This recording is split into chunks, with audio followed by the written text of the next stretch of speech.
કે હું એક શુદ્ધ, પવિત્ર,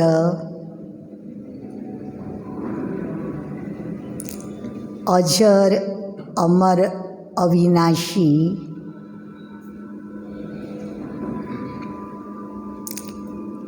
ચૈતન્ય શક્તિ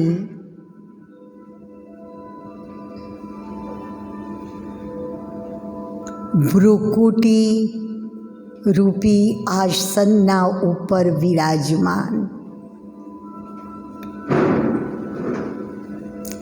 ચમકતો એક દિવ્ય તારો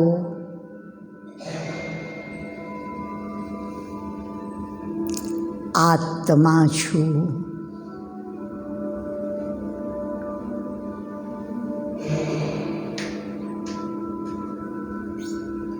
હું સતોગુણી છું.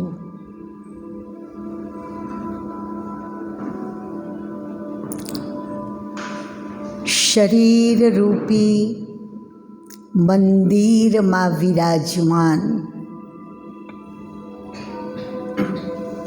મૂર્તિ સ્વરૂપ ચૈતન્ય આત્મા છું.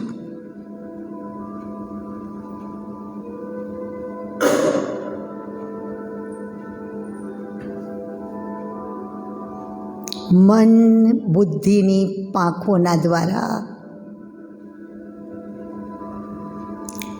હું ચમકતો દિવ્ય તારો આ દેહ અને દેહની દુનિયાથી દૂર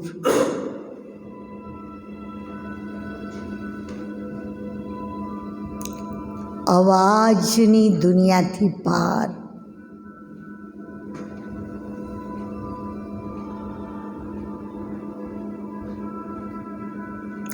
સૂર્ય, ચંદ્ર, તારા ગણોથી પાર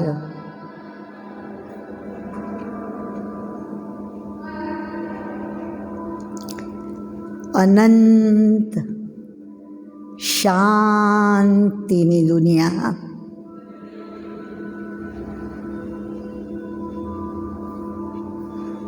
જ્યાં સર્વત્ર લાલ પ્રકાશમય સોનેરી તત્વ છવાયેલું છે. હું આત્મા મારા અસલી ઘરે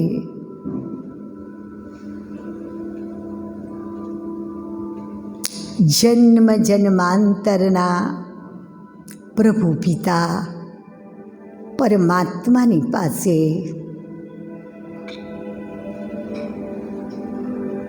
હું પહોંચી ચૂકી છું.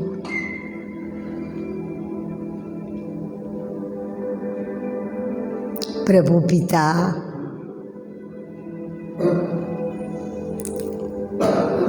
આપ પવિત્રતાના સાગર છો.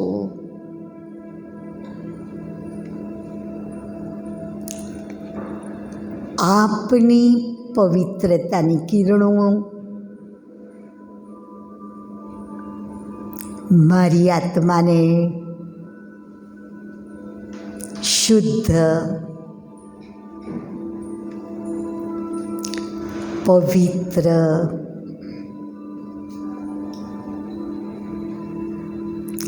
નિર્મળ બનાવી રહી છે.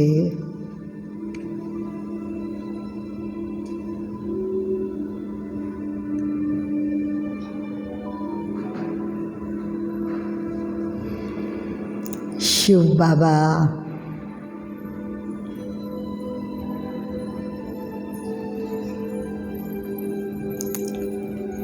આપ આનંદના સાગર છો.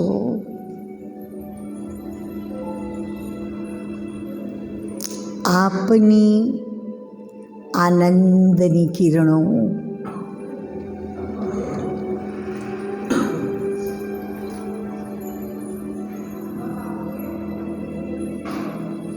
મારી આત્માને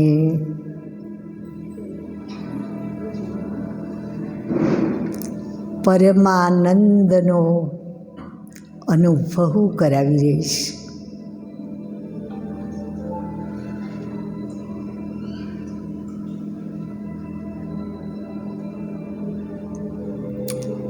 પ્રભુ પિતા, આપ પ્રેમના સાગર છો.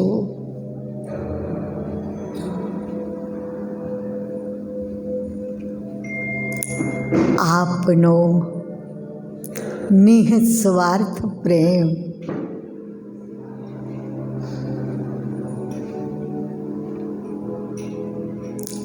મારી આત્માને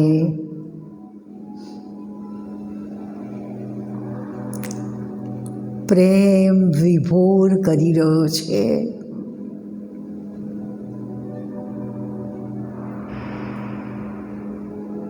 હું પવિત્રતા,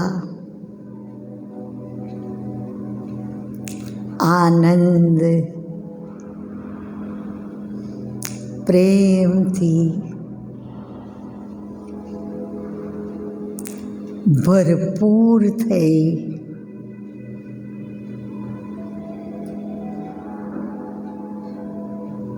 ધીરે ધીરે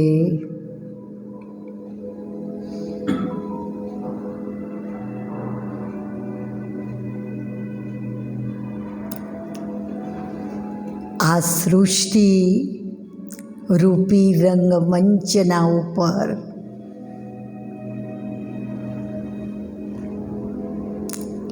પાંચ તત્વોના બનેલા શરીરમાં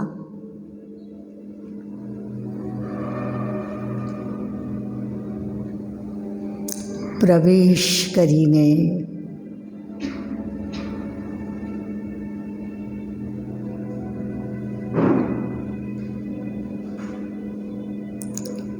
પવિત્ર, આનંદમય, નિઃસ્વાર્થ પ્રેમનું વાતાવરણ બનાવવા માટે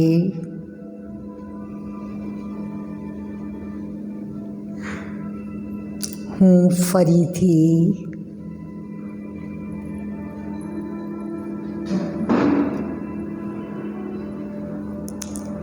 ભ્રુકુટી રૂપી આસનના ઉપર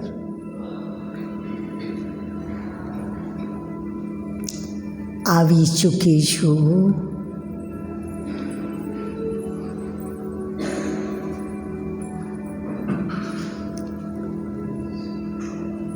ઓમ શાંતિ શાંતિ.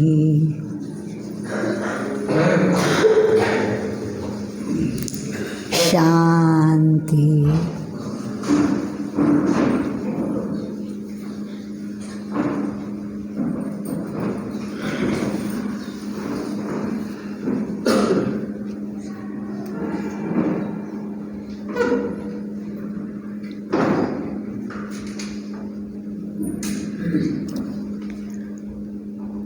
ઓમ શાંતિ. સ્થૂલમાં પણ કહેવાતું હોય છે કે સિંહણનું દૂધ સોનાના પાત્રમાં ટકી શકતું હોય છે, તો પરમ પવિત્ર પરમાત્માનું જ્ઞાન જેટલું આપણું બુદ્ધિરૂપી પાત્ર શુદ્ધ હોય છે, પવિત્ર હોય છે, એવા પાત્રમાં સરળતાથી ટકી શકતું હોય છે. એટલે ઘણું બધું મહત્ત્વ છે આપણી મન અને બુદ્ધિની શુદ્ધતાનું. એટલે સ્થૂલમાં પણ કહેવાતું હોય છે કે પવિત્રતા એ સુખ અને શાંતિની જનની છે. અગર જો જીવનમાં સાચું સુખ અને સાચી શાંતિ પ્રાપ્ત કરવા માંગતા હોય તો જેટલી મન અને બુદ્ધિની શુદ્ધિ હશે એ શુદ્ધિના દ્વારા આ પરમ પવિત્ર જ્ઞાન ધારણ કરીએ અને સ્વાભાવિક રીતે આપણે આપણા જીવનમાં સુખ અને શાંતિને પ્રાપ્ત કરી શકીએ છીએ. ગઈકાલે આપણે મનુષ્ય સૃષ્ટિરૂપી કલ્પવૃક્ષ જોયું. એના બીજરૂપ પરમપિતા પરમાત્મા છે અને એ પણ જોયું કે પહેલું પત્તું એ શ્રી કૃષ્ણ અને શ્રી રાધા છે. એ પણ જોયું કે કઈ રીતે ઉદ્ધવ કલ્પવૃક્ષ ધીરે ધીરે કલયુગી દુનિયામાં જળ જડીભૂત અવસ્થામાં પહોંચેલું છે અને એક બાજુ સતધર્મની સ્થાપનાનું કાર્ય થઈ રહ્યું છે અને બીજી બાજુ વિનાશની સંપૂર્ણપણે તૈયારીઓ પણ થઈ રહી છે. આજે આપણે જોઈશું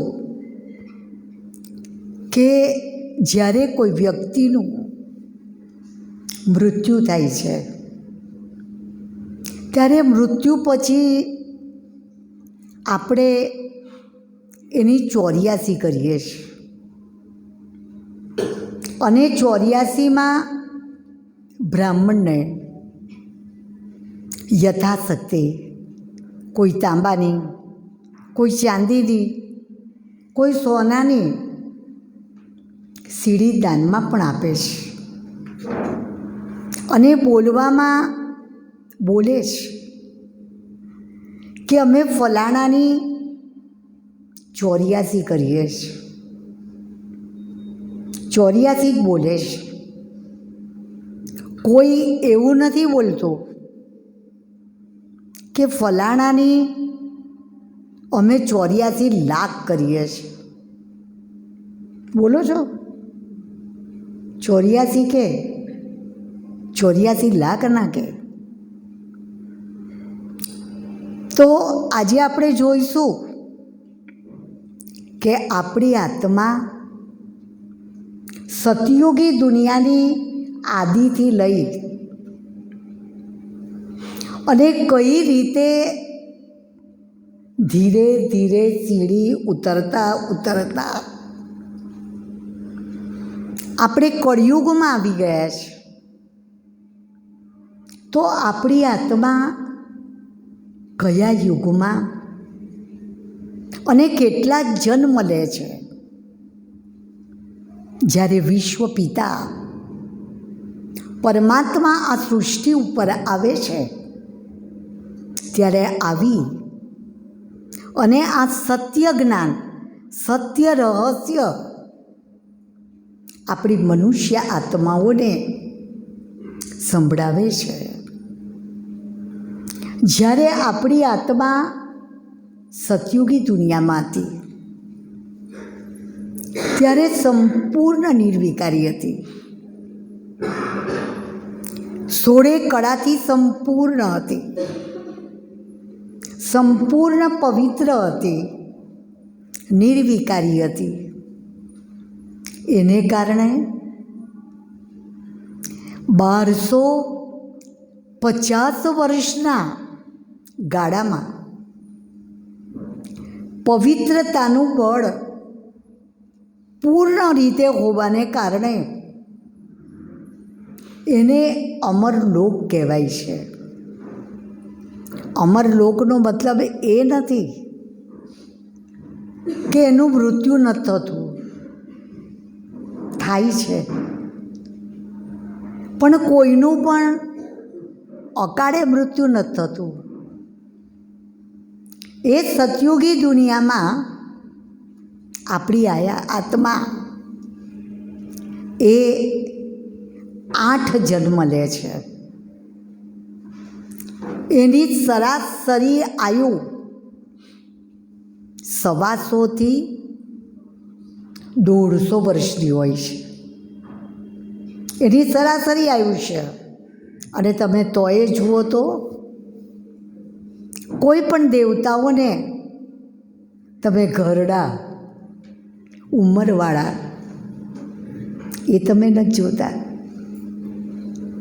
બિલકુલ ફૂલ યુવાનીમાં કંચન કાયાના રૂપમાં આપણે સતયુગી દુનિયામાં જોઈએ છીએ. પૂછવામાં આવે કે શ્રી કૃષ્ણનો જન્મ ક્યારે થયેલો, તો આપણે તરત કહીએ છીએ કે રાતના 12 વાગ્યા અને 1 સેકન્ડે શ્રી કૃષ્ણનો જન્મ થયો. હવે રાતે જન્મ થયો તો આપણે શું મનાવવી જોઈએ? કૃષ્ણ રાત્રિ મનાવવી જોઈએ ને, જેમ શિવની રાત્રિ મનાવીએ છીએ. કારણ કે પરમાત્મા શિવ ક્યારે આવે છે?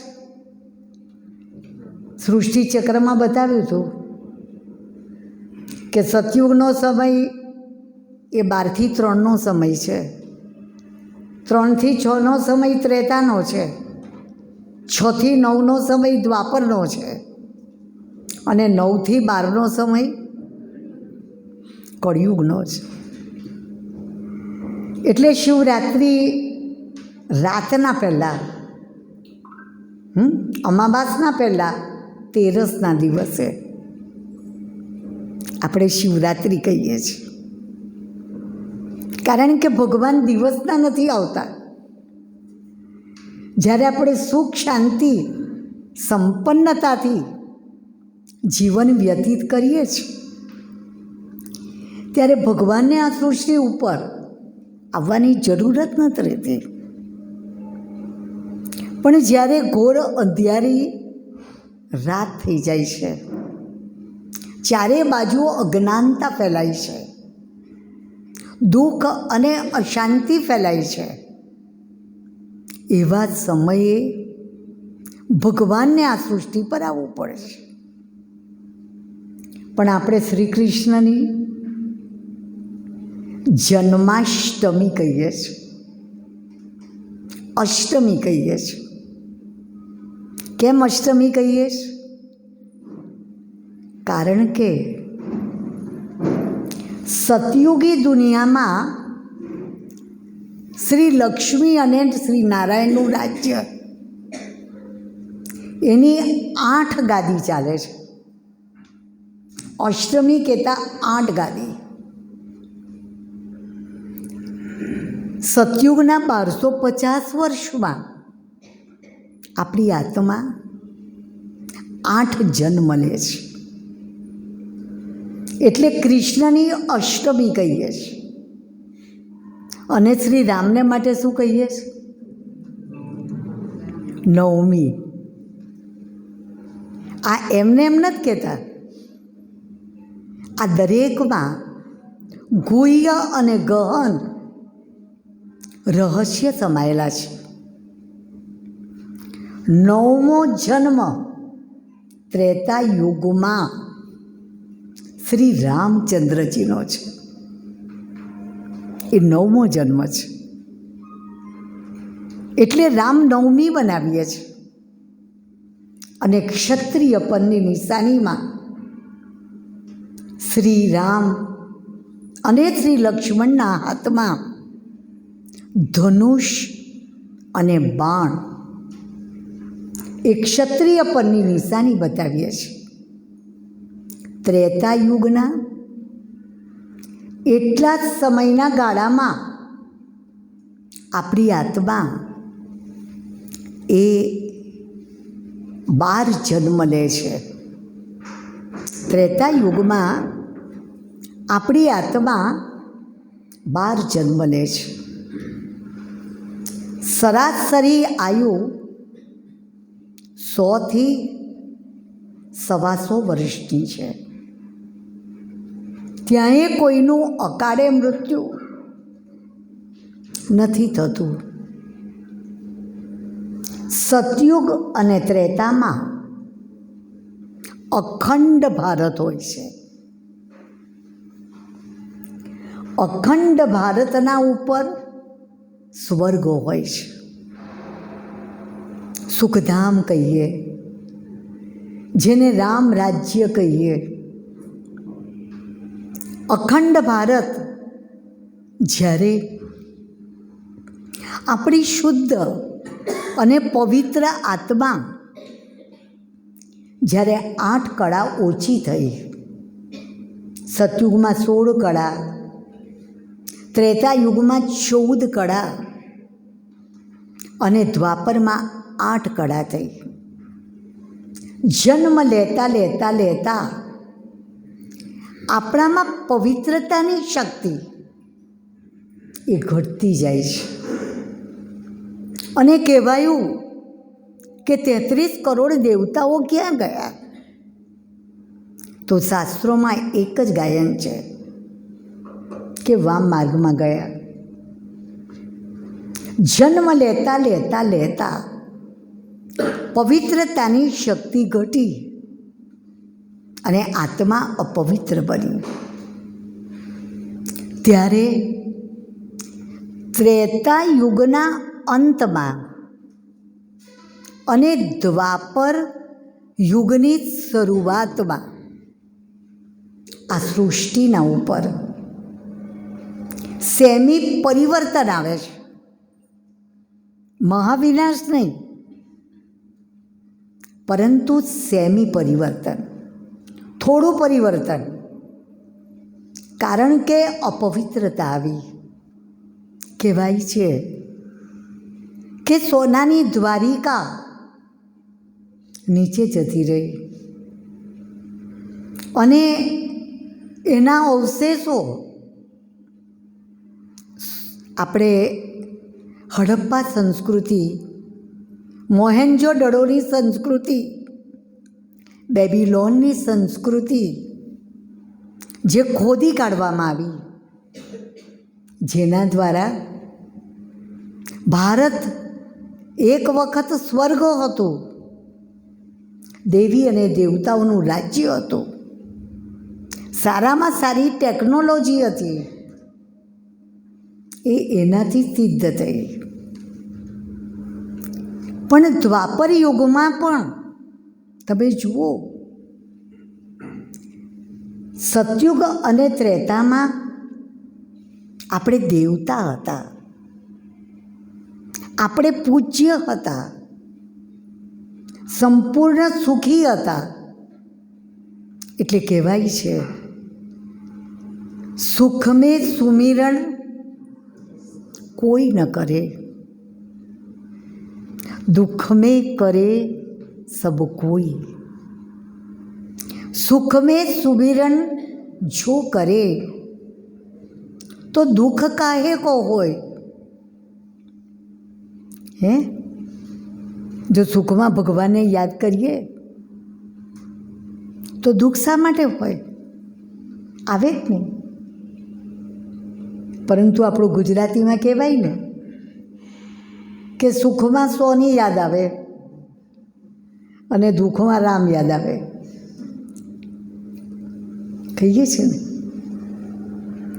તો સતયુગી અને ત્રેતાયુગી દુનિયામાં આપણે દેવી દેવતાઓ હોય છે, ત્યારે ભગવાનને યાદ કરવાની જરૂરત નથી પડતી. પણ જ્યારે જન્મ લેતા લેતા દ્વાપરમાં આવીએ છીએ, અપવિત્ર બનીએ છીએ, દેહના અભિમાનમાં આવીએ છીએ, ત્યારે થોડું થોડું દુઃખની શરૂઆત થાય છે. અને એવા સમયે આપણે ભગવાનને યાદ કરીએ છીએ. સૌથી પહેલી ભક્તિ એ શિવની શરૂઆત થાય છે. સૌથી પહેલાં દ્વાપરમાં રાજા વિક્રમાદિત્ય આવે છે. અને વિક્રમ તમે જુઓ છે પણ કેવું, સતયુગ અને ત્રેતા વિકર્મા જીત સંવંત છે. કોઈ પ્રકારનું વિકર્મ, કોઈ પ્રકારનું પાપ કર્મ ત્યાં થતું નથી. પણ દ્વાપરથી લઈને જ્યારે આપણે અપવિત્ર બનીએ છીએ, દેહ અભિમાન આવે છે, ત્યારે પાપ કર્મ, વિકર્મ કરવાની શરૂઆત થાય છે. અને આવે છે પણ રાજા કયા? વિક્રમ રાજા. સૌથી મોટામાં મોટું સોમનાથનું મંદિર બનાવે છે. સોમ કહેતા સોમરસ, અમૃતનો રસ પીવડાવવાવાળા એ પરમાત્મા શિવ છે. એનું મંદિર બનાવે છે. તમે દ્વાપર યુગમાં પણ જુઓ, કેટલું ધન અને સંપત્તિ હતી. મંદિરમાં કેટલાય હીરા અને ઝવેરાત એ મંદિરમાં લગાડેલા હતા. ત્યારે આપ કલ્પના કરો કે એના મહેલોમાં શું નહીં હોય, એના મહેલો કેવા હશે. દ્વાપર યુગમાં પણ જો આટલી ધન સંપત્તિ હોય તો આપ કલ્પના કરો કે સતયુગી અને ત્રેતાયુગી દુનિયામાં શું નહીં હોય. દેવી અને દેવતાઓ કેટલા સમૃદ્ધ હશે. હવે વિચારો કે એક સોમનાથના મંદિરને લૂંટવાને માટે 17 વાર મોહમ્મદ ગઝનીએ લૂંટ ચલાવવા માટે એ ઘોડાઓ ભરી ભરીને, ઊંટ ભરી ભરીને એ લઈને ગયા. તો કેટલી સંપત્તિ હશે. શેને માટે 17 વાર એને સવારી કરવી પડી? કારણ કે હીરા અને ઝવેરાત મંદિરોમાં જડેલા હતા. એ જડેલા હીરા અને રત્નોને કાઢવા બહુ મહેનતનું કામ હતું. અને આટલી સમૃદ્ધિ દ્વાપરમાં હતી. આપણી આત્મા રજો પ્રધાન હતી. અને સૌથી પહેલી ભક્તિ શિવની શરૂ થઈ. ધીરે ધીરે શ્રી કૃષ્ણની, રાધાની, લક્ષ્મી નારાયણની, રામ સીતાની,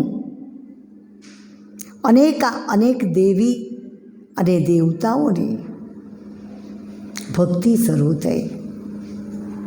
છતાંય દ્વાપરમાં રજો પ્રધાનતા હતી. જે સાધુ સંન્યાસી ઋષિ મુનિઓ થયા બહુ સાત્વિક હતા, બહુ પવિત્ર હતા. એમને ખબર હતી કે દિવસે દિવસે આ સૃષ્ટિ એ પતિત બનવાની, વિકારી બનવાની એમને ખબર હતી. અને તેઓએ મનુષ્ય આત્માઓને પણ જાગૃત કરી. દ્વાપર યુગના 1250 વર્ષના ગાળાને, સતયુગ અને ત્રેતાને અમરલોક કહેવાય છે, અને દ્વાપર અને કળિયુગને મૃત્યુલોક કહેવાય છે. મૃત્યુલોક એટલે મૃત્યુનો કોઈ ભરોસો નહીં. જન્મતાની સાથે બી મરી જાય, બાલ્ય અવસ્થામાં એ મરે, યુવાનોમાં એ મરે, કે 100 વર્ષની આયુ પૂરી કરીને કે એનાથી વધારે પણ જીવીને મરે, એનો કોઈ ભરોસો નહીં. એટલે દ્વાપરના 1250 વર્ષના ગાળામાં આપણી આત્મા 21 જન્મ લે છે. કેટલા? 21. આયુનો કોઈ ઠેકાણું નથી રહેતો, કોઈ ભરોસો નથી રહેતો.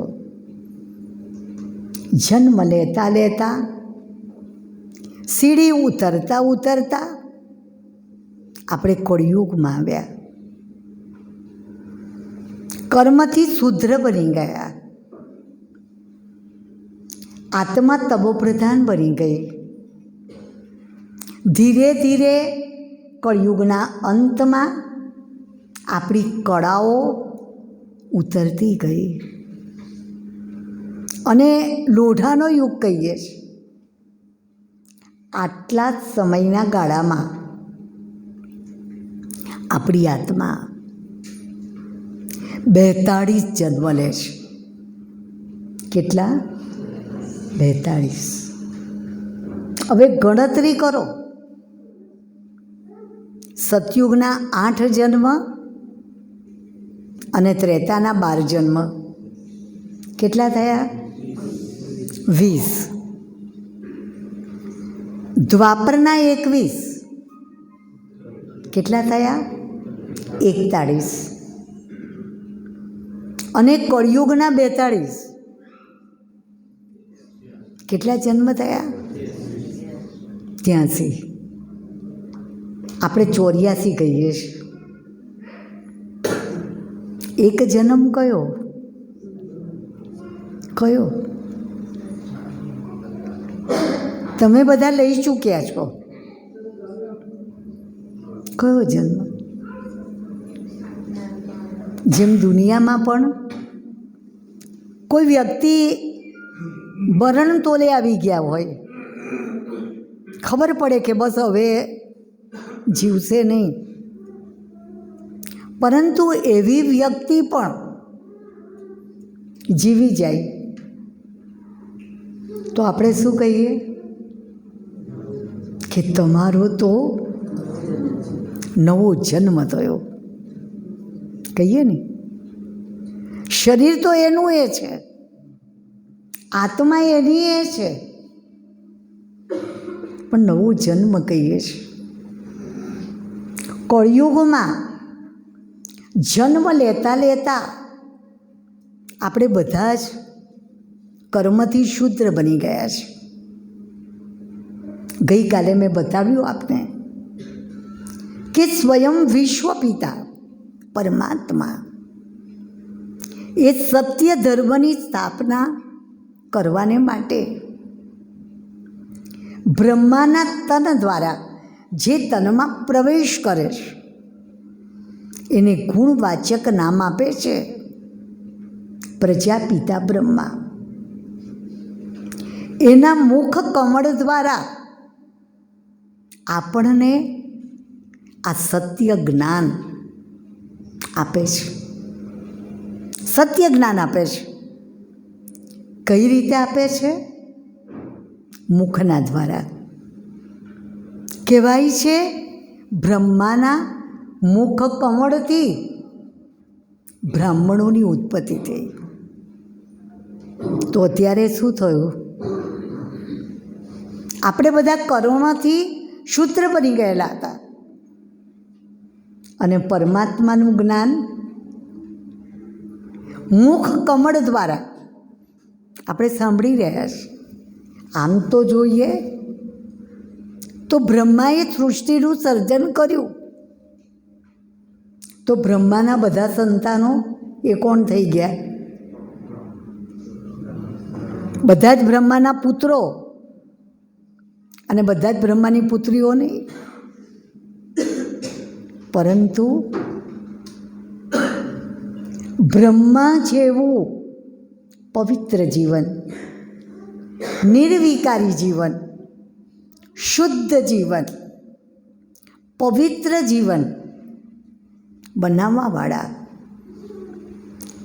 જે વ્યક્તિ કરણીથી બ્રાહ્મણ બને છે, અત્યારે આ 84મો અહીંયા આગળ બતાવ્યો છે, આ બાજુની સાઈડમાં સીડી ઉતરતા ઉતરતા નીચે ઉતર્યા.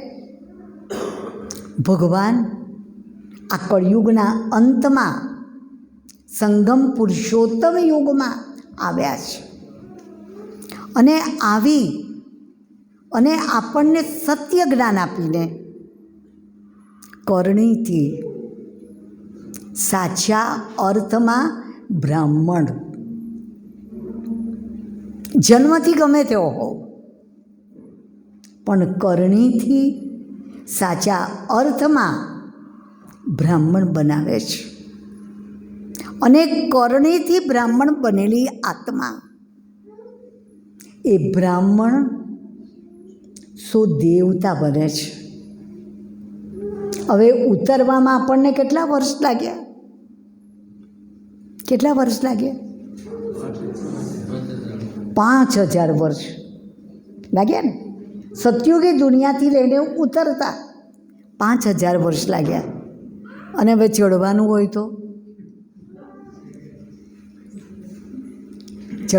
તો કેટલા વર્ષ લાગે? કેટલા વર્ષ લાગે? અને ચડવું શક્ય છે? કળિયુગી દુનિયામાં આપણે પતિત બની ગયા છે, કમજોર બની ગયા છે. અને કમજોરીની નિશાની આપણે કહીએ છીએ. આવું કરવા નથી માંગતા પણ થઈ જાય છે. આવું બોલવું નહોતું પણ મુખેથી નીકળી ગયું, કહીએ છીએ. એટલા કમજોર બની ગયા છે, અશક્ત બની ગયા છે, ધારેલું કરી નથી શકતા. પણ જ્યારે પરમ શક્તિ પરમાત્મા આ સૃષ્ટિના ઉપર દિવ્ય અવતરણ લે છે ત્યારે આપણને જ્ઞાન અને યોગની લિફ્ટ આપે છે. કલિયુગી દુનિયામાં શું હોય છે? કેટલા ઊંચા ઊંચા માળાના મકાનો બનાવે છે અને સીડી ચડવી હોય તો કેટલી મહેનત પડે. એટલે શું બનાવેલી હોય છે? લિફ્ટ. ખાલી એ લિફ્ટમાં બેસતા આવડવું જોઈએ, સ્વિચ દબાવતા આવડવી જોઈએ, તો તમે મહેનતમાંથી છૂટી જાઓ. તમારે સીડી ના ચડવી પડે, દાદર ના ચડવા પડે, હોય ને. એ જ પ્રમાણે આ સંગમ પુરુષોત્તમ કલ્યાણકારી યુગમાં ભગવાન આ સૃષ્ટિ પર આવ્યા છે. એ સત્ય ધર્મની સ્થાપના કરાવે છે, અધર્મનો નાશ કરાવે છે. આવા સમયે આપણને બધાને જ્ઞાન અને યોગની લિફ્ટ આપે છે. દુનિયામાં શું હોય? કોઈ પણ માતા પિતા બહારગામ જાય કે ગમે ત્યાં જાય તો પોતાના બાળકોને માટે કંઈક ને કંઈક વસ્તુ લઈને જાઉં કે નહીં? લઈને જાઉં ને. બાળકો રાહ જોઈને બેઠા હોય કે મારા મમ્મી પપ્પા આવશે, અમારે માટે કશુંક લાવશે. તો એક જન્મના માતા પિતા એ પણ બહારગામ જાય તો બાળકોને માટે કેટલું લાવે. ત્યારે આ વિશ્વ પિતા, વિશ્વના પિતા પરમાત્મા એ આ સૃષ્ટિ ઉપર ક્યારે આવે છે? કેટલા વર્ષે આવે છે? 5000 વર્ષે. હે? તો બાળકોને માટે પણ કંઈક સારામાં સારી વસ્તુ લાવે ને. શું લાવે? ભગવાન કહે છે હું તમારે માટે સ્વર્ગીય દુનિયા, સ્વર્ગનો રાજભાગ, સ્વર્ગીય દુનિયાનો એ રાજ ભાગ લઈને આવ્યા છે. સ્વર્ગનો ગોળો લઈને આવ્યા છે. કારણ કે અત્યારે સત્ય ધર્મની સ્થાપના અને અધર્મનો નાશ કરવાનો છે. તો એ વિશ્વ પિતા આવ્યા છે સ્વર્ગીય દુનિયાની સ્થાપનાનું સર્જન કરી રહ્યા છે. અને આપણે સરળતાથી બોલીએ છીએ કે નર એવી કરણી કરે તો નરમાંથી નારાયણ બને, નારી એવી કરણી કરે તો નારીમાંથી લક્ષ્મી બને. એનો અર્થ શું થાય છે? લક્ષ્મી અને નારાયણ એના આગલા જન્મમાં નર અને નારી હશે. અને નર અને નારીએ એવો શ્રેષ્ઠ પુરુષાર્થ કર્યો હશે કે જે પુરુષાર્થના ફળ સ્વરૂપમાં એ નરમાંથી નારાયણ અને નારીમાંથી લક્ષ્મી બને છે. શાસ્ત્રોમાં ગાયન છે ભગવાન આ સૃષ્ટિના ઉપર ભાગ્ય વેચવાને માટે આવ્યા. તો ભાગ્ય વેચવું કોના દ્વારા? બ્રહ્માના દ્વારા. પણ એ સમયે પણ ઘણા એવા કુંભકર્ણો હતા કે જે આરામથી અજ્ઞાનની નિંદ્રામાં સૂતેલા હતા. અને ભગવાન રાજભાગ વેચી અને જતા રહ્યા. પછી જાગ્યા અને જાગીને શું કહ્યું? અહો પ્રભુ,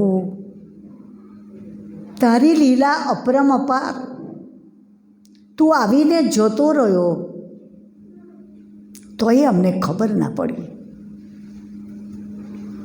પેલું બતાવે છે ને કુંભકર્ણ 6 મહિના જાગતો અને 6 મહિના ઊંઘતો. આ બેહદના રાત દિવસમાં સતયુગ ત્રેતા 6 મહિના અને દ્વાપર અને કલિયુગ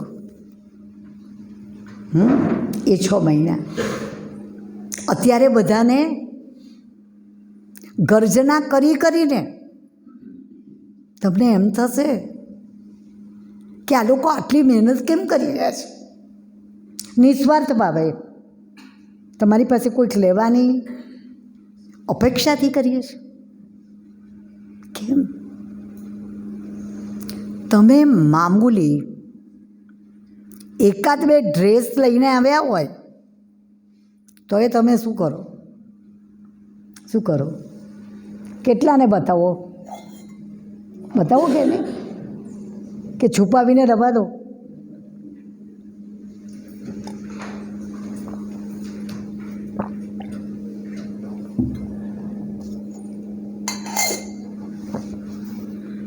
બતાવો ને બધાને કે જો આ ડ્રેસ કેવો છે.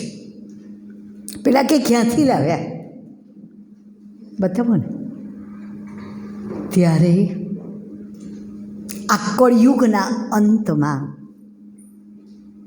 આપણી વિશ્વની આત્માઓના વિશ્વ પિતા આ સૃષ્ટિ પર આવ્યા છે. સ્વર્ગીય દુનિયાનો રાજભાગ લઈને આવ્યા છે. દરેક વ્યક્તિના હાથમાં કર્મરૂપી કલમ આપે છે.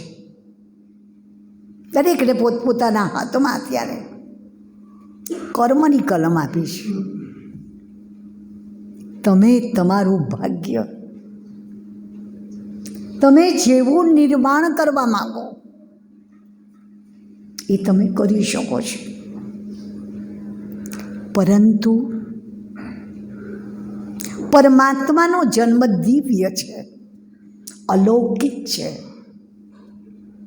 જેને કારણે સંસારી મૂઢમતી લોકો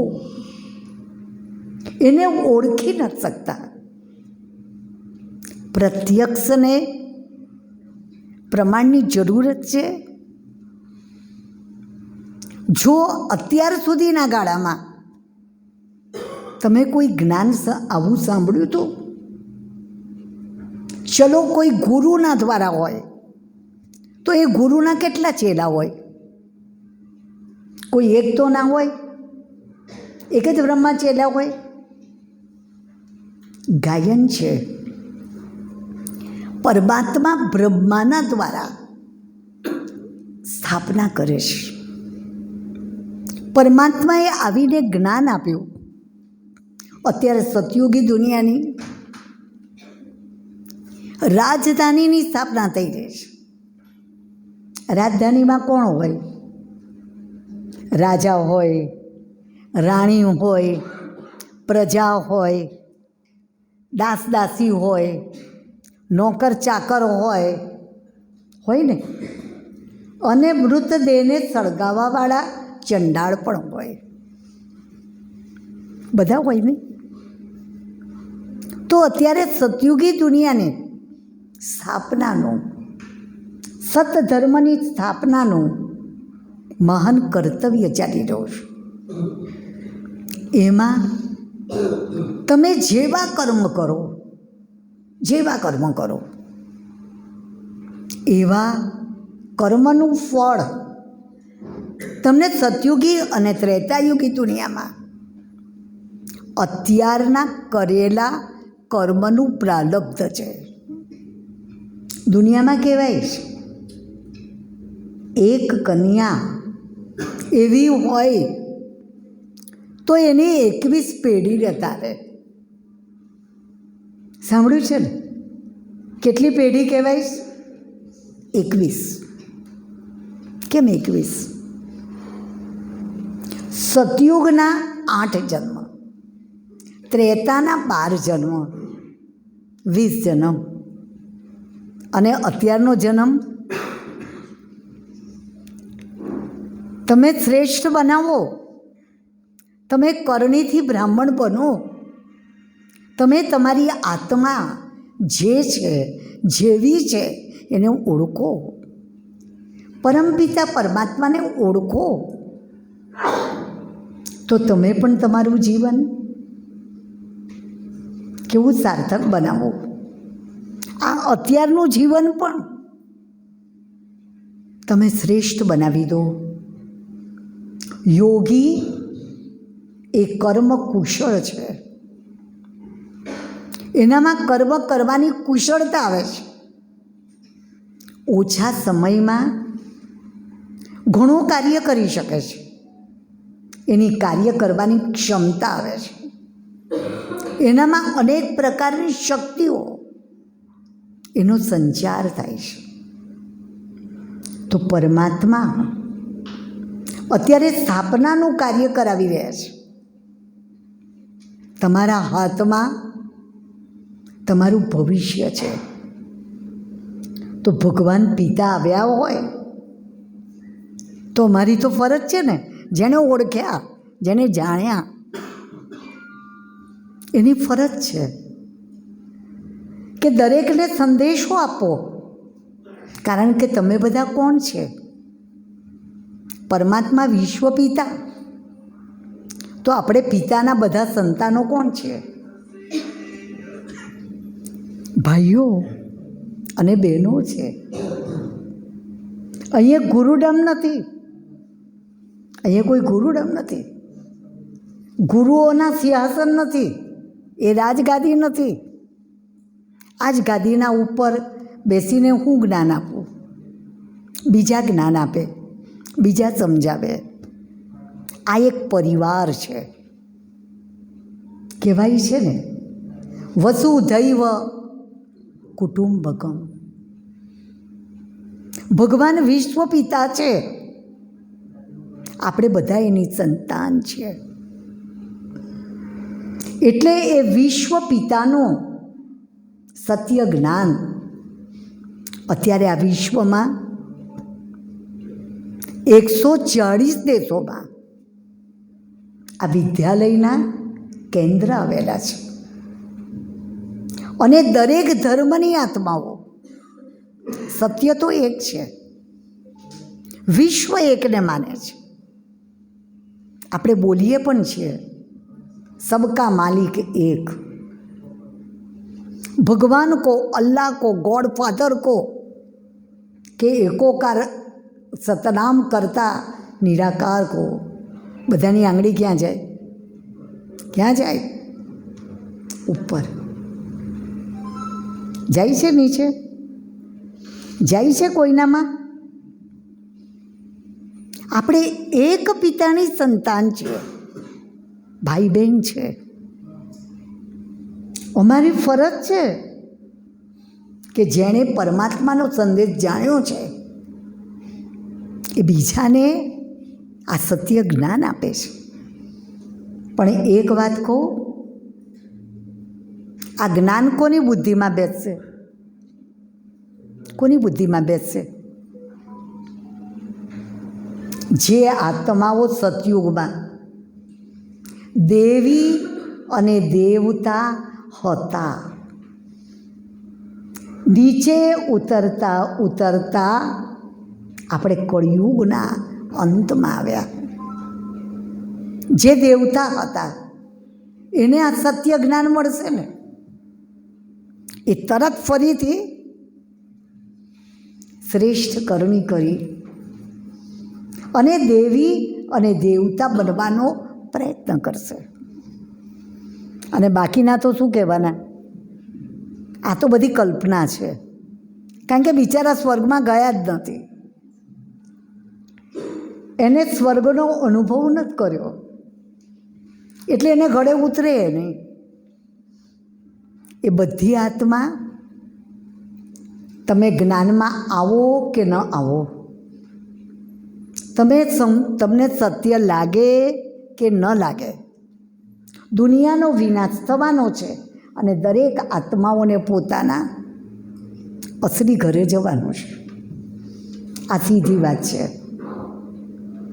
મહાકાલેશ્વર પરમાત્માને કહેવાય છે. પેલો કાળ તો બે ચારને લઈ જાય, પણ અત્યારે આ દુનિયાના વિનાશનો સમય છે. તમારે જોવું હોય કે ન જોવું હોય, ખબર છે દુનિયામાં શિવની બરાત બતાવે છે. શિવની બરાત, વરઘોડો, અને એમાં કોણ બતાવે છે? બધા બતાવે છે. જ્ઞાની, અજ્ઞાની, લૂલા, લંગડા, આંધળા, ભૂત, પલિત, પિચાસ, બધા જ બતાવે છે કે બધાને શિવની બરાતમાં ગયા. તો ત્યારે ભગવાન આવ્યા છે આપણને લઈ જવા માટે. જો તમારે સ્વર્ગીય દુનિયાનો રાજભાગ લેવો હોય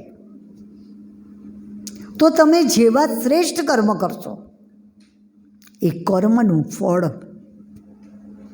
તમે મનુષ્યમાંથી દેવતા બને અને સ્વર્ગીય દુનિયાના અધિકારી બનશો.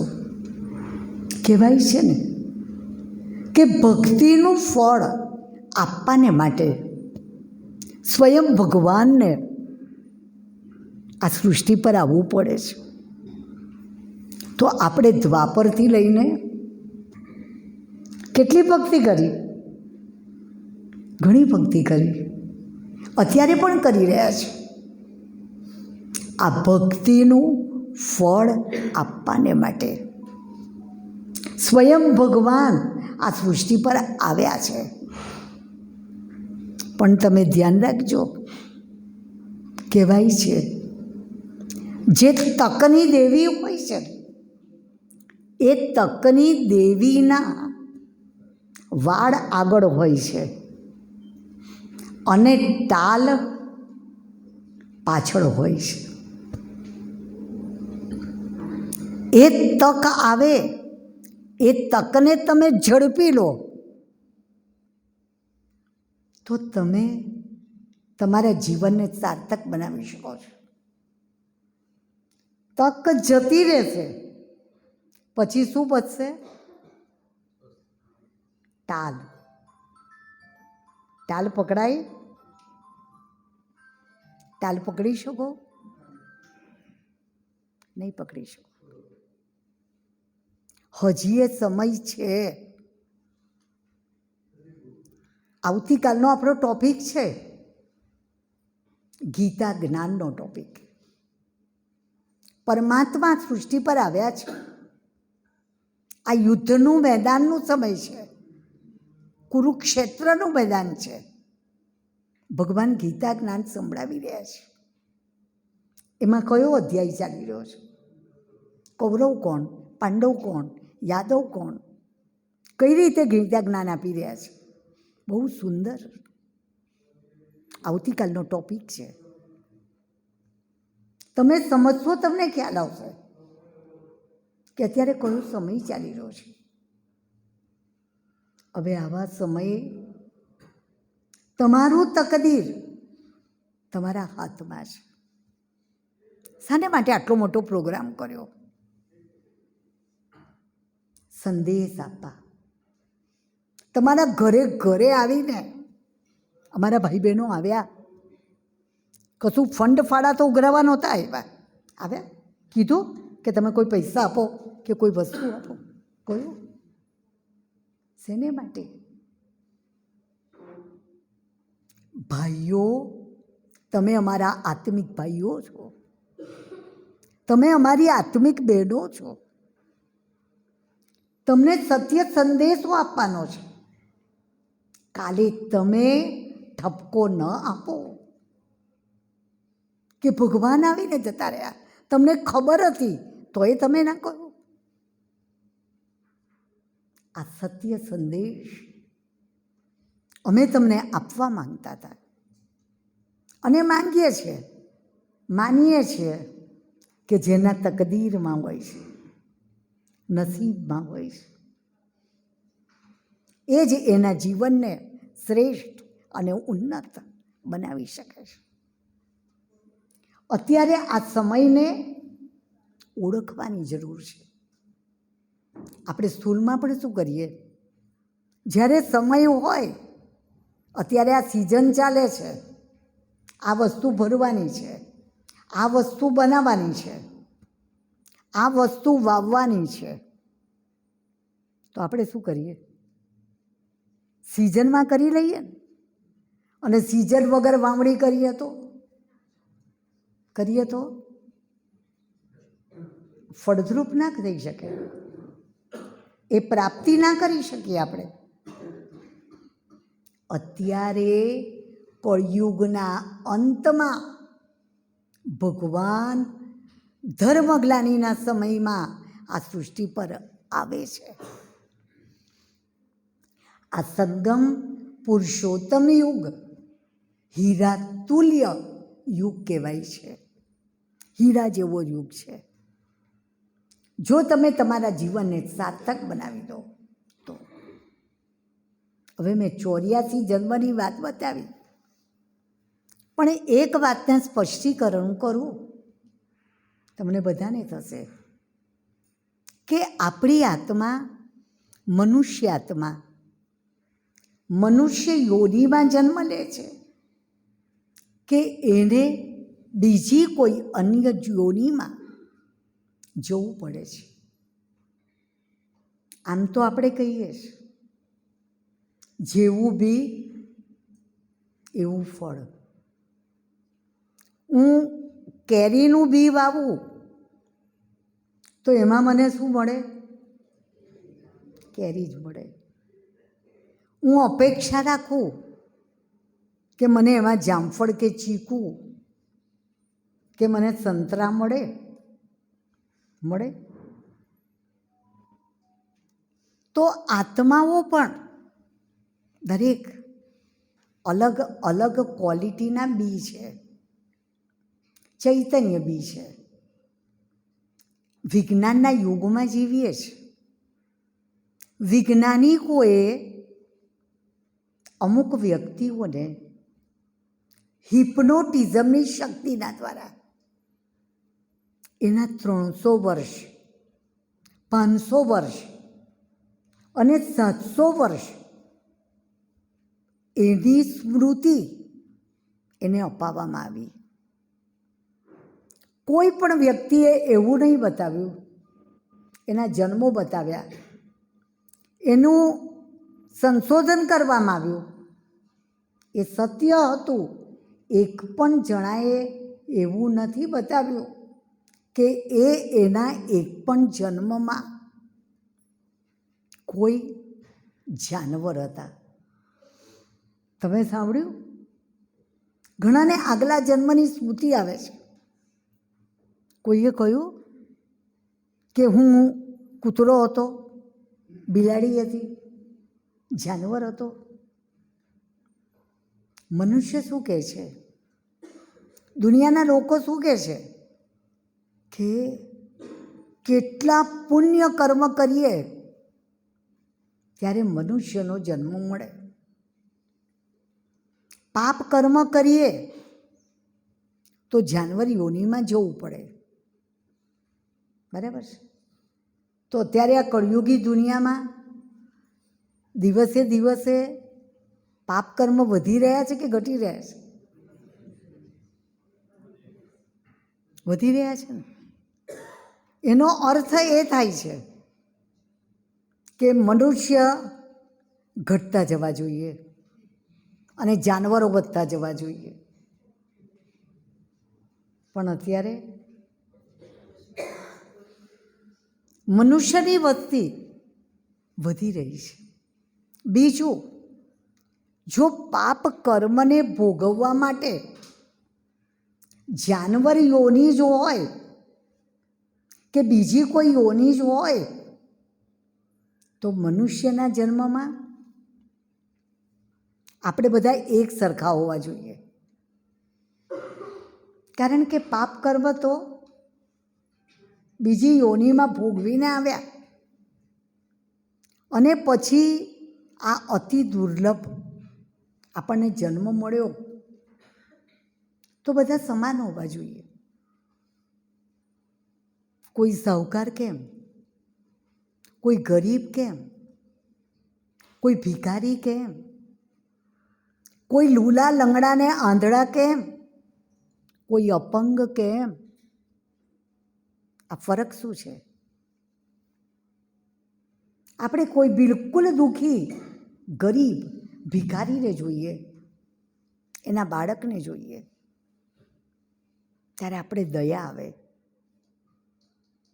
કે બિચારી આત્માએ ગયા જન્મે કયા કર્મ કર્યા છે કે જે કર્મના ફળ સ્વરૂપે બિચારા આવા જગ્યાએ જન્મ લીધો છે. અને કોઈ સાહુકારના બાળકને જોઈએ તો આપણા મુખેથી શું નીકળે કે એને આગલા જન્મે કેવા શ્રેષ્ઠ કર્મ કર્યા હશે કે આવા પરિવારમાં એને જન્મ મળ્યો છે. તો અત્યારે ફરક નથી જોતા આપણે. અને જો આપણે એમ માનીએ કે મનુષ્ય પાપ કર્મનું ફળ ભોગવવા માટે અન્ય યોનિમાં જાય છે, તો એ સુધરે કે બગડે? હું આપને કહું, કોઈક એવી વ્યક્તિ છે, એને 2-4ના ખૂન કર્યા છે. ખૂન કર્યા એટલે હિંસાનું કામ કર્યું. એને મનુષ્યનો જન્મ ના મળવો જોઈએ. 2-4 ઘડી માટે આપણે માની લઈએ. એ જઈને વાઘ બન્યો, સિંહ બન્યો. પેલા એ તો 2-4 જણને માર્યા, અને વાઘ અને સિંહ બનીને એનામાં પરિવર્તન આવશે કે વધારે બગડશે? શું થશે? તમે કહેશો કે ના, એ તો બિલાડી બની ગઈ. તો બિલાડી શું કરે છે? એનામાં પરિવર્તન આવ્યું કે બગડ્યા? બીજી વાત બતાવું કે મનુષ્ય, દ્વાપરના સાધુ સંન્યાસી ઋષિ મુનિઓ બહુ સાત્વિક હતા. એમને ખબર હતી કે દિવસે દિવસે પાપકર્મ વધવાના છે. પેલું નથી કહેતા, રામચંદ્ર કહે સિયા સે એસા કલયુગ આએગા. જે ગાયન છે, હંસ ચુગેગા સૂકા દાના, કૌવા મોતી ખાએગા. હે, કેટલા વર્ષ પહેલાં રામચંદ્ર સીતાજીને કહીને ગયા? એ સમય આપણે જોઈએ છે કે નહીં અત્યારે? તો સાધુ સંન્યાસીઓને ખબર હતી કે દિવસે દિવસે પાપકર્મ વધવાના છે. એટલે ડર બતાવવા માટે, ભય બતાવવા માટે કે તમે જો આવા કર્મ કરશો તો તમારે જાનવર યોનિમાં, બીજી યોનિમાં તમારે જવું પડશે. આમ જુઓ તો મનુષ્ય જાનવર યોનિમાં જતો નથી, પણ જાનવર જેવું જીવન તો જીવે છે. તમને ઉદાહરણ આપું. આપણે કોઈને કહીએ કે તમે ખરાબ કર્મ કરશો તો તમારે જઈને કૂતરા બનવું પડશે, કૂતરો બનવું પડશે. કૂતરો શું કરે છે? શું કરે છે? ઘર ઘર ભટકે છે. ભટકે છે શેને માટે? શેને માટે? રોટલાના ટુકડાને માટે. અને આપણે શું કરીએ? આપીએ ખરા, અને હઠ કરીને કાઢીએ મૂકીએ. અત્યારે આ કળિયુગી દુનિયામાં જે ભિખારીઓ છે એની કેવી હાલત છે? ઘણી વાર તો બિચારા નાના નાના માસૂમ બાળકો ભીખ માંગવા માટે આવે છે, અને આપણે શું કરીએ છીએ? આપીએ ખરા, અને હળધૂત કરીને કાઢી બી મૂકીએ. એનું જીવન કેવું છે? કૂતરા કરતાં ખરાબ નથી? કૂતરો તો ગમે ત્યાં પડી રહે. એને ક્યાં બાળકોને ભણાવવા છે, ગણાવવા છે? એને ઘર જોઈએ, એને કપડાં લત્તા જોઈએ. હે, મનુષ્ય યોનિમાં વધારે છે કે જાનવરમાં? આપણે કહીએ જ, જો તમે ખરાબ કર્મ કરશો ને તો તમે ગધેડા બનશો. તો ગધેડાના ઉપર શું હોય છે? વજન એના ઉપર લાદવામાં આવે છે. તો આજના મજૂરની હાલત કેવી છે? મજૂરની હાલત કેવી છે? એના પીઠના ઉપર 50-50 કિલોની, 100 કિલોની બોરીઓ એના પીઠના ઉપર નાખે છે, અને બિચારો ઝૂકી જાય છે. પેલું ગધેડાનું જીવન તો સારું, એ ગમે ત્યાં પડી રહે. અને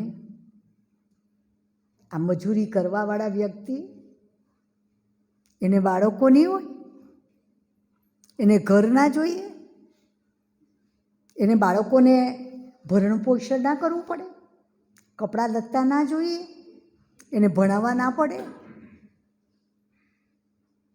તો ઓલા ગધેડાનું જીવન સારું, જાનવરનું જીવન સારું? એના કરતાં ખરાબ જીવન એ મનુષ્ય યોનિમાં ભોગવી રહ્યા છે. આ શું છે? એના કર્મનું ફળ છે. આપણે કહેવાય છે, જૈસા કર્મ કરોગે એસા ફલ દેગા ભગવાન. જેવું કર્મ કરીએ છીએ એવું કર્મનું ફળ આપણને મળે છે. અને આ મનુષ્ય જન્મની અંદર હવે આપણે પોતાને જાગૃત કરવાની જરૂર છે, આત્માને જગાડવાની જરૂર છે. ભગવાન આવ્યા છે, જગાડી રહ્યા. અને તમે જુઓ, એક દીવો જાગે છે, એક જાગે છે, એના પરિવારને જગાડે, એના કુટુંબને જગાડે, એના ગામને જગાડે, એના શહેરને જગાડે અને વિશ્વને જગાડે. આજે અમને પણ આજથી 53-54 વર્ષ પહેલાં આ પરમાત્માનું ઈશ્વરીય જ્ઞાન મળ્યું. આજે તમને પ્રત્યક્ષ પ્રમાણ બતાવું કે આ ઈશ્વરીય જ્ઞાન હું ઓલ્ડ એસએસસીમાં ભણતી હતી મુંબઈમાં. રક્ષાબંધનનો પવિત્ર દિવસ હતો. એ પવિત્ર દિવસે માસીના દીકરા, એ 3 દીકરાઓ હતા, એને દીકરી નહોતી, એટલે અમે રક્ષા બાંધવાને માટે હું અને મારા મોટા બહેન, હું નાનપણથી મોટી મુંબઈમાં અંધેરીમાં થઈ છું. અને મલાડની અંદર એ મારા માસીના દીકરા ત્યાં રહેતા હતા. ત્યાં અમે રક્ષા બાંધવા ગયેલા.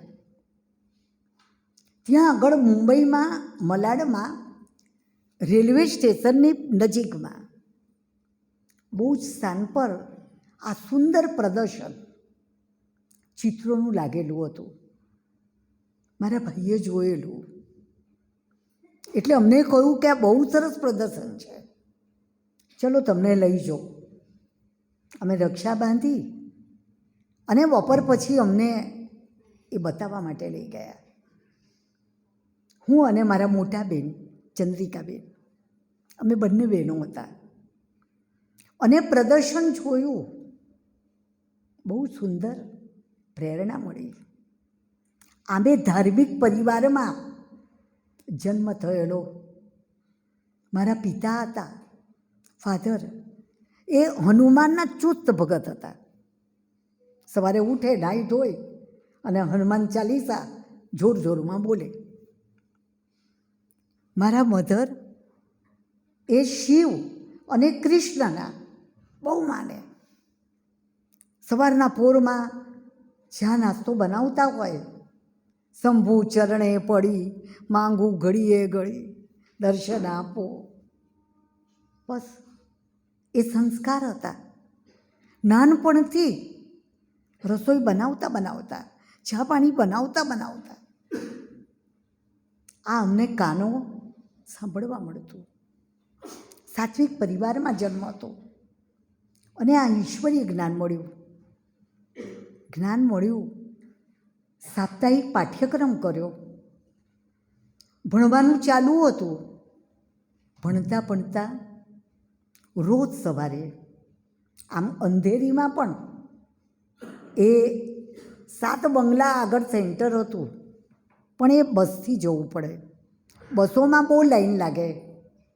એટલે અંધેરીથી કાંદીવલીમાં સ્થાયી કેન્દ્ર હતું. રેલવેમાં તો ફટાફટ ઇલેક્ટ્રિક ટ્રેનો આપણે મુંબઈમાં જોયું હશે, ફટાફટ મળે અને પાસ કઢાવી દેવાય, સસ્તું એ પડે. અને અમે રોજ ભણતા હતા તો એ દિવસમાં 1 કલાકનો સમય લઈને આ સત્સંગમાં જતા. ખૂબ સારું લાગતું હતું.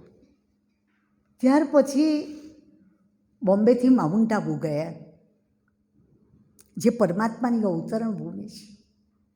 ત્યાં ગયા, ત્યાંના વાતાવરણનો અનુભવ કર્યો, જોયું, અંદરથી પ્રેરણા આવી કે જો જીવન બનાવવું હોય તો હવે આ જીવનને વેડફી નથી નાખવું, વેડફી નહીં નાખવું. સાંસારિક જીવનમાં ભગવાનને ઓળખ્યા, સાંસારિક જીવનમાં ફસાવું નથી. આમે કન્યા તો શું હોય, પારકી થાપણ હોય. પારકી થાપણ કહેવાય, લગ્ન કરીને સાસરે જાય. એને બદલે મારા ફાધરને બિલકુલ મંજૂર નહોતું, જરાય મંજૂર નહોતું. અમને 8મા ધોરણથી કોમર્સમાં ભણાવેલા, અમારા બાળકોને CA બનાવવા છે. એમની ખૂબ ઉમ્મીદ, તમન્ના, ભણે ગણે ને હોશિયાર થાય. એમને પસંદ નહોતું, પરંતુ અમારું લક્ષ્ય હતું કે આ જીવનને શ્રેષ્ઠ બનાવવું છે. આજથી 50 વર્ષ પહેલાંની વાત કહું છું. અમે સુવર્ણ જયંતિ મનાવીને એ અહીંયા સાબરકાંઠામાં. એ વખતે કેન્દ્ર નહોતું, કોઈ અહીંયા આગળ ઈશ્વરીય જ્ઞાનમાં ચાલવાવાળા ભાઈ બહેનો નહોતા. 1975ની સાલમાં અમારા મોટા બેન, એક યુગલ હતું, એનું આ વતન હતું. એ અડપોદરાના હતા, બ્રાહ્મણ પરિવાર હતા. પણ અહીંયા હિંમતનગરમાં કેન્દ્ર નહોતું. એનું લક્ષ્ય હતું કે અહીંયા કેન્દ્ર ખુલે, લોકોને જ્ઞાન મળે.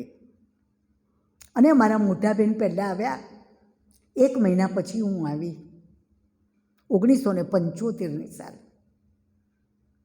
અને આ ઈશ્વરીય જ્ઞાનનું બી અમે નાખ્યું. સૌથી પહેલાં પોલો ગ્રાઉન્ડમાં આવ્યા. તમને થોડી વાત કરું, તમને ખ્યાલ આવે. પોલો ગ્રાઉન્ડમાં આવ્યા, ત્યાં ખબર પડી કે આ બ્રહ્માકુમારીવાળા છે. તો મકાન ભાડે રાખેલું ને, તો કહે છે કે ના ના, બ્રહ્માકુમારી ના પાય. અમારા આવવા પહેલાં તો બીજા મકાનમાં અમારો સામાન જોતો રહેલો. ત્યાં પોલો ગ્રાઉન્ડમાં રહ્યા. મકાન નાનું હતું. ત્યાર પછી દેસાઈવાડામાં અમે લોકો 11 મહિના રહ્યા. મકાન માલિકે મકાન ખાલી કરાવ્યું.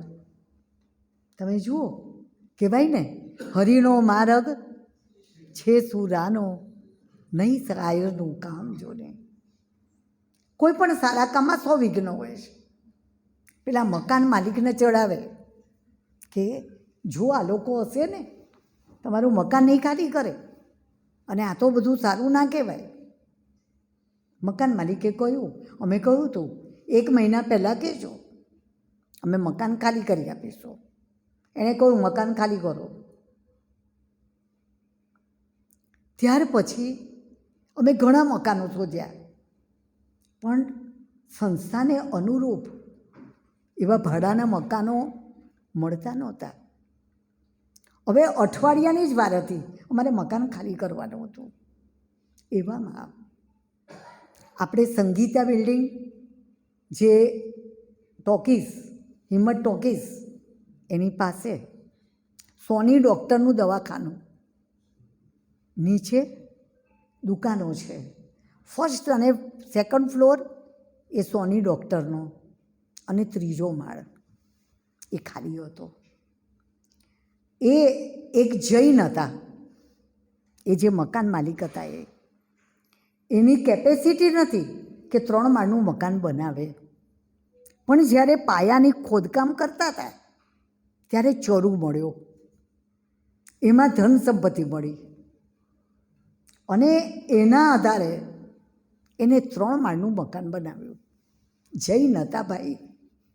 એણે એ વખતે મનમાં વિચાર કરેલો કે હું 3જો માળ છે ને, એ કોઈ બીજાને નહીં આપું, ધાર્મિક વ્યક્તિને આપીશ, સારા વ્યક્તિને આપીશ, અને ઓછા ભાવે આપીશ, કારણ કે ભગવાને મને આપ્યું છે. એ બિચારા શોધતા હતા, એને કોઈ એવા મળતા નહોતા. અચાનક અઠવાડિયા પહેલાં અમને એક સંપર્કમાં આવ્યા. અમે કહ્યું કે અમે મકાન શોધીએ છીએ. તો કે છે તમારે મકાન જોઈએ છે? લો આ ચાવી, ત્રીજો માળ જોઈ લો. અમે કહ્યું કે મકાન તો છે પણ મારે સત્સંગ માટેનો હોલ નાનો પડે. ચિંતા ના કરો, વચ્ચેની દિવાલ તમને તોડી આપી અને હોલ મોટો કરી આપું. તમને નવાઈ લાગશે.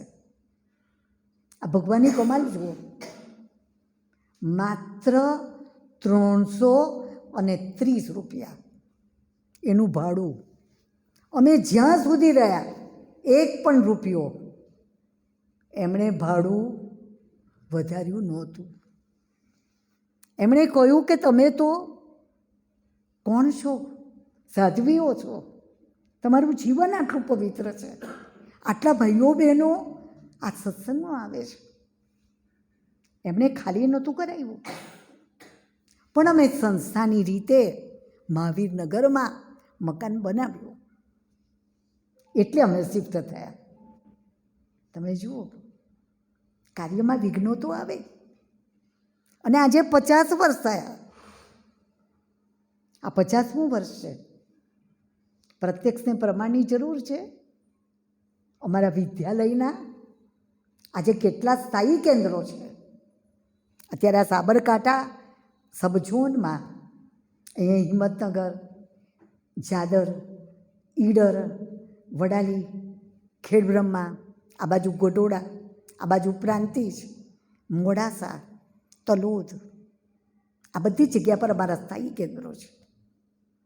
એના સિવાય અમારા સબઝોનમાં સુરેન્દ્રનગર જિલ્લો છે, ત્યાંની પણ સેવાઓ અમે કરી છે. એ સિવાય કચ્છ, ભુજ, માંડવી, નલિયા એ બાજુનો એરિયા છે, એનું પણ અમે સંભાળીએ છીએ. અહીંયાથી જ અમારા જેવી કન્યાઓ નીકળી અને અલગ અલગ કેન્દ્રના ઉપર અત્યારે સંચાલન કરી રહ્યા છે. જૂઠ હોય તો કેટલું ચાલે? અત્યારે 100 કરતાં પણ વધારે અમારી ગામડાઓમાં પાઠશાળાઓ છે, જ્યાં અમે રાત્રિના સમયે ક્લાસ કરાવવા માટે જઈએ છીએ. તમે ઉપરના હોલમાં જોયું, 3 દિવસ આવતા હતા એ નજીકની આજુબાજુની પાઠશાળાવાળા ભાઈઓ બહેનો ગાડીઓ લઈને આવતા હતા. તો અસત્ય હોય તો કેટલું ચાલે? કેટલું ચાલે? પ્રત્યક્ષને પ્રમાણ જોવાની જરૂર કરી. અને આપને પણ કહી રહ્યા છે, તકને ચૂકશો નહીં. હા, તમને કોઈ પ્રતિજ્ઞા નહીં કરવામાં આવે, તમને કોઈ જબરજસ્તી કરવામાં નહીં આવે, કારણ કે ભગવાન બાપ છે, આપણે એના બાળકો છે. આ તમને સત્ય જ્ઞાન આપીએ છીએ કે જાગો, તમારા જીવનને શ્રેષ્ઠ બનાવી લો. હવે આજે સતગુરુવાર છે. અમે દર ગુરુવારના દિવસે ભગવાનને પ્રસાદ ધરાવીએ છીએ. એટલે તમને બધાને પણ અહીંયા ભગવાનના ઘરમાં બનેલો પ્રસાદ અમે બહેનો બનાવતા હોય છે, અને એ પ્રસાદ ગુરુવારના દિવસે અમે બધાને આપીએ છીએ. એ બી આપીએ, કોઈ વાર ફળોને એવું એ આપીએ. એટલે પ્રસાદ એ મળશે. જ્ઞાન એટલું છે, હું બોલતી રહીશ, તમે સાંભળતા રહેશો, સમયનો ખ્યાલ નહીં રહે. હું પૂર્ણ વિરામ કરું છું. ફરી 3 મિનિટ આપણે પ્રભુ પિતાની યાદમાં બેસીશું અને કાલે ગીતા જ્ઞાનનો ટૉપિક આપણે સાંભળીશું.